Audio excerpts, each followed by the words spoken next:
আমাদের thank you.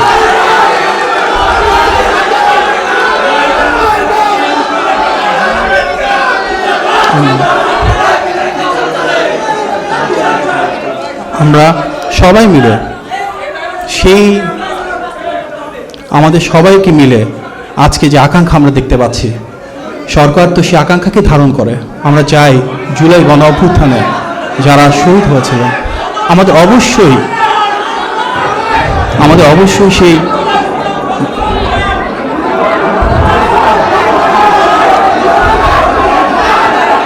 আমরা সবাই মিলে আমাদের বিচার যেমন নিশ্চিত করতে হবে।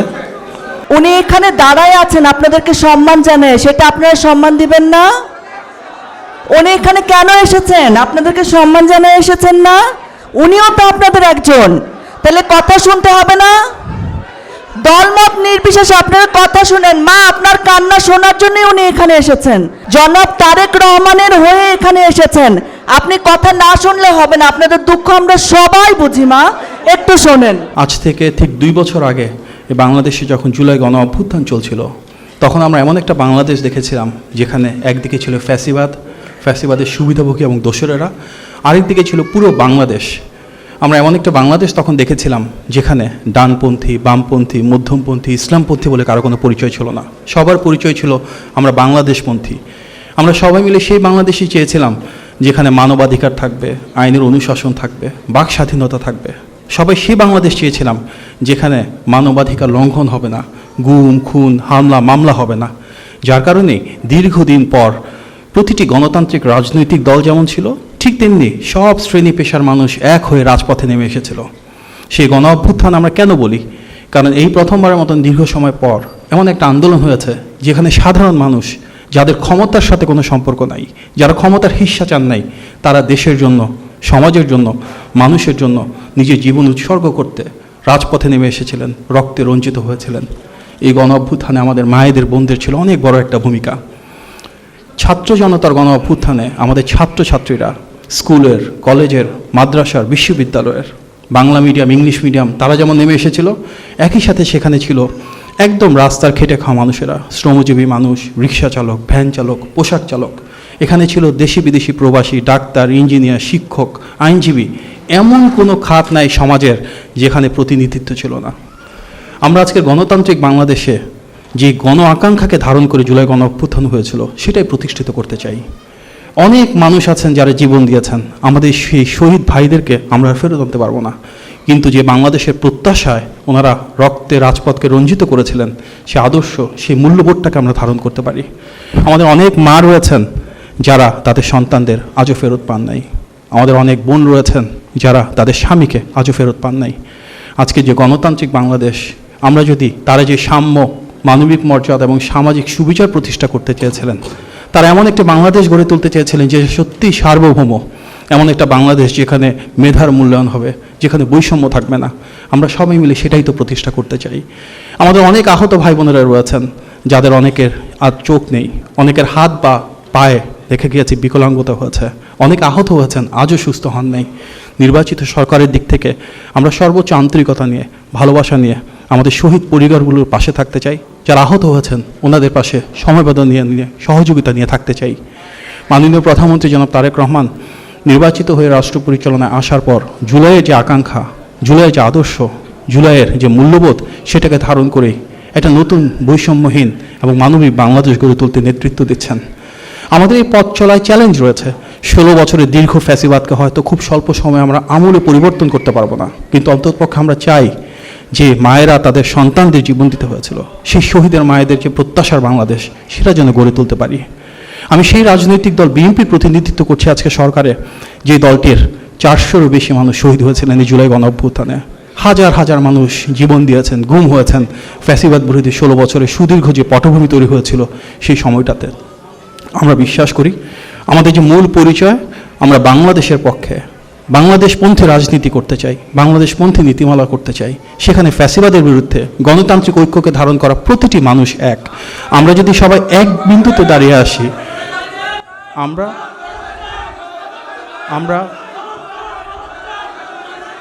আমরা সবাই মিলে এক হয়ে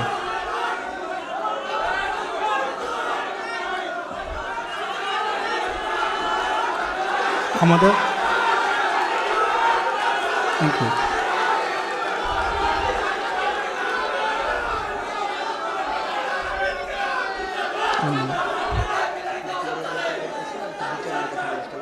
আমরা সবাই মিলে সেই আমাদের সবাইকে মিলে আজকে যে আকাঙ্ক্ষা আমরা দেখতে পাচ্ছি, সরকার তো সেই আকাঙ্ক্ষাকে ধারণ করে।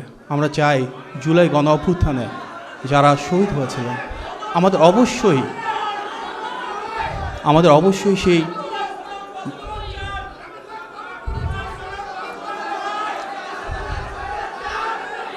আমরা সবাই মিলে আমাদের বিচার যেমন নিশ্চিত করতে হবে, প্রতিটি হত্যাযজ্ঞ কেন হয়েছিল আমাদেরকে অবশ্যই সেই বিচার আইনের অনুশাসন নিশ্চিত করতে হবে। আমরা চাই জনগণের যে প্রত্যাশা, জনগণের যে আকাঙ্ক্ষা, সেটাকে ধারণ করে রাষ্ট্র পরিচালনা করতে আমরা সবাই মিলে কাঁধে কাঁধ মিলে একসাথে বাংলাদেশকে গড়ে তুলব। আমরা আইনের অনুশাসন প্রতিষ্ঠা করব এবং আমরা অবশ্যই প্রতিটি হত্যাকাণ্ডের বিচার একসাথে সবাই মিলে কাঁধে কাঁধ মিলে সুনিশ্চিত করব ইনশাল্লাহ। আপনারা সবাই ভালো থাকবেন। আসসালামু আলাইকুম।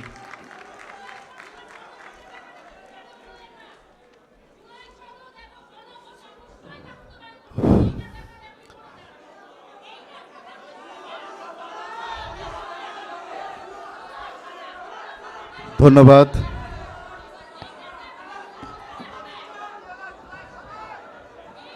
আপনাদের জন্য উত্তর দিতে আবার ফিরে আসছেন প্রধানমন্ত্রীর উপদেষ্টা মাহাদি আমিন ভাই। দেখুন, আমরা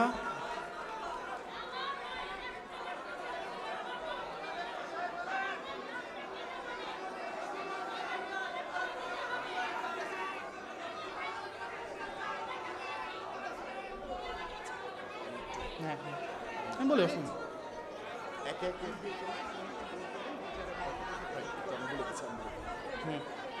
আচ্ছা, আপনাদের কাছে একটু অনুরোধ করছি, আমরা এখানে সবাই জুলাইয়ের যেই ক্ষতটা, সেই ক্ষতটা একইভাবে অনুভব করি। আমরা আশা করি আপনারা আমাদেরকে বলার সুযোগটা দিবেন। আপনারা আপনাদের যেই দাবিগুলো জানাচ্ছেন, আপনাকে বিনীতভাবে আপনাকে অনুরোধ করছি।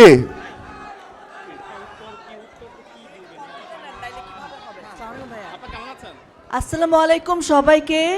আমি আপনাদের একজন, সেজন্য আমি বলতেছি, কথা শোনেন। যে প্রশ্নটা করছেন, কথা নিতে চান তো সেটা শুনতে হবে না কথা। যদি চিৎকার করেন তাইলে বোঝা যাবে যে আপনারা কথা শুনতে চান না, শুধু বলতে চান। উনি এখানে দাঁড়ায় আছেন আপনাদেরকে সম্মান জানায়, সেটা আপনারা সম্মান দিবেন না? উনি এখানে কেন এসেছেন? আপনাদেরকে সম্মান জানায় এসেছেন না? উনিও তো আপনাদের একজন, তাহলে কথা শুনতে হবে না? দলমত নির্বিশেষে আপনারা কথা শুনেন। মা আপনার কান্না শোনার জন্যই উনি এখানে এসেছেন, ওনার কথাটা আপনারা শোনেন। হ্যাঁ, আমি কিন্তু আপনাদের একজন, আমি ওনাদের দাওয়াতে এসেছি আপনাদেরকে দেখার জন্য। এই কথা শোনা লাগবে আপনাদের। মাননীয় প্রধানমন্ত্রীর উপদেষ্টা আপনাদের জন্যই কাজ করেন এবং তার হয়ে আপনাদের এখানে এসেছেন। জনাব তারেক রহমানের হয়ে এখানে এসেছেন। আপনি কথা না শুনলে হবে না, আপনাদের দুঃখ আমরা সবাই বুঝি। মা একটু শোনেন।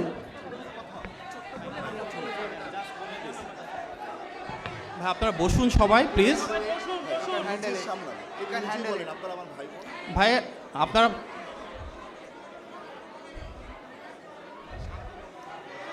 প্রিয় ভাইয়েরা বোনেরা আপনারা সবাই বসেন প্লিজ। আমরা তো সবাই জুলাইয়ের যে আকাঙ্ক্ষা, যে শহীদ পরিবার, যে আহত পরিবার, ওনারা তো আমাদেরই বাবা মা, আমাদেরই ভাই বোন। আপনাদের যে কষ্ট, আপনাদের যে বেদনা, সেটা তো আমরা গভীরভাবে উপলব্ধি করি।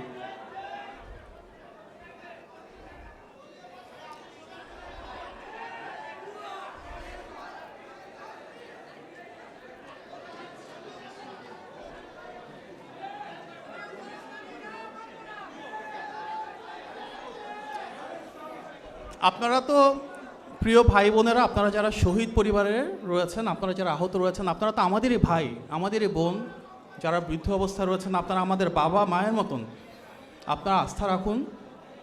যে জুলাই গণ অভ্যুত্থান হয়েছে সেখানে যারা শহীদ তাদের প্রত্যেকের অবশ্যই তো আমরা বিচার সুনিশ্চিত করব। সেই পথযাত্রা আমরা রয়েছি। আমরা ইনশাল্লাহ সবাই মিলে এই দেশটাকে গড়ে তুলব সামনের দিকে। আমরা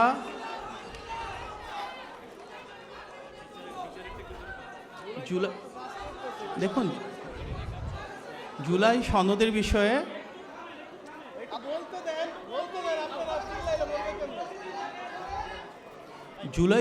বিষয়ে তো আমরা নির্বাচনেই দেখেছি যে বিএনপির থেকে আমরা বলেছিলাম অবশ্যই আমরা হ্যাঁ ভোট দিব, এবং যেভাবে স্বাক্ষরিত হয়েছে অবশ্যই আমরা জুলাই সনদ বাস্তবায়ন করব, অবশ্যই করব।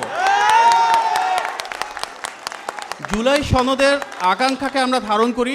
জুলাই সনদকে ইনশাল্লাহ আমরা সবাই মিলে যেভাবে একজোটে আমরা রাজপথে ছিলাম, যেভাবে এই বাংলাদেশকে আমরা ফ্যাসিবাদ মুক্ত করেছিলাম, সেভাবে আমরা সবাই মিলে কাঁধে কাঁধ মিলিয়ে জুলাই সনদ বাস্তবায়ন করব, ঠিক যেভাবে স্বাক্ষরিত হয়েছে।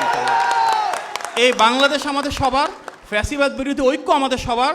তাই আসুন ভাইয়েরা, বোনেরা, আপনারা আপনাদের সন্তান হারিয়েছেন, আমরা আপনাদের সন্তান তুল্য। আসুন আমরা সবাই মিলে এই দেশটাকে একসাথে একযোগে সে আকাঙ্ক্ষাকে ধারণ করে গড়ে তুলি। ধন্যবাদ। আসসালামু আলাইকুম। আমরা জুলাই একটু সবাই শুনি, সবাই ইনকিলাব ইনকিলাব ইনকিলাব ইনকিলাব। আমরা জাস্ট একটু কথা বলি। আমাদের যে রক্ত দিয়ে জুলাই গণ অভ্যুত্থান অর্জিত হয়েছে, প্রতিটি রক্তের বিচার আমরা ইনশাল্লাহ করেই ছাড়বো, এবং আমাদেরকে সবচেয়ে বেশি সহযোগিতা এই যাবৎ পর্যন্ত মাহাদি ভাই করেছে, এবং আগামীতেও ইনশাল্লাহ মাহাদি ভাই করবে। সুতরাং আমরা সবাই ধৈর্য সহকারে বসি। আজকের এই ঐতিহাসিক আয়োজন এরকম যদি আমরা প্রতি বছর আমরা প্রত্যেকটি প্ল্যাটফর্ম করতে পারি, ইনশাল্লাহ আওয়ামী লীগের কোনো অস্তিত্ব থাকবে না বাংলাদেশে। সুতরাং এই আয়োজন সফল করার জন্য আপনাদের সকলের সহযোগিতা চাই চাই চাই।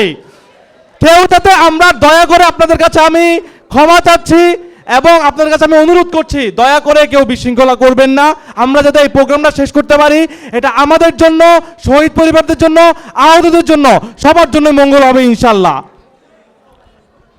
ইনকিলাব ইনকিলাব, জিন্দাবাদ জিন্দাবাদ, ইনকিলাব ইনকিলাব, আপু জিন্দাবাদ জিন্দাবাদ। হ্যালো, আসসালামু আলাইকুম। আমি সুমাইয়া সরকার স্বর্ণা, ডাক্তার শহীদ সজীব সরকারের ছোট বোন। এখানে আমার সহযোদ্ধা